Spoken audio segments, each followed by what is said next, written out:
All right, guys, so now let's start sketching. So we have our inspiration, we keep that in front of us.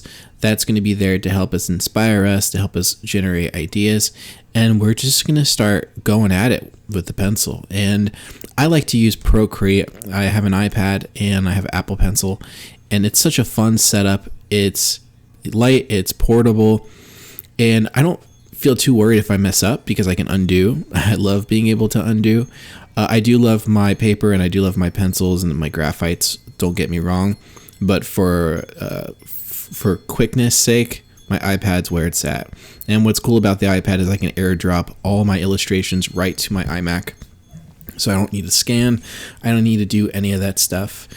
So as I start working on these illustrations, I'm just being super playful, and that's really the most important part, is not thinking like you know everything. You're part of the process. You're discovering it, and you just gotta let your designs kind of tell you what shapes, what things you need to do. So you see it, I'll make decisions and I'll erase and I'll undo, and I just keep trying and I keep experimenting until I find something that works. I also like to experiment with several logos, I like to work with this 12 logo grid that I created in Procreate. So it forces me to have to come up with ideas, even when I feel like I'm spent, or I'm like, I got nothing. I don't let that stop me. Even when I think I don't have anything, I make myself put my pen down on the pad.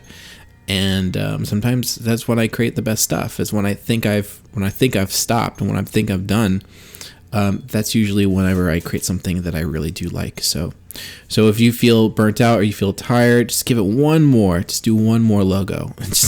just do one more, and you'll be surprised. That might be the one. So now as I start experimenting with this, I'm in the beginning going with these shaded forms. I'm experimenting with gradients. Working on my crosshatches to give everything some depth, and then really trying to work with lines and working with these contours that and creating shading with just negative space. So as you see, I'm starting to kind of feel a flow with this. I'm like, all right, this is good. I definitely like where this is going. I like the layered idea too. I think there's something interesting with that and seeing how the colors overlay each other. But personally, I'm feeling like the line drawing aspect of it, I'm resonating more with. So even though I feel like, okay, I think I'm going in the right direction, I'm just going to keep going still, because like I said, you just never know. So the whole process here is you just got to keep experimenting, and you can't overthink it. You just got to be super quick. The whole idea is just get ideas out of your head and down in front of you, see it in physical form.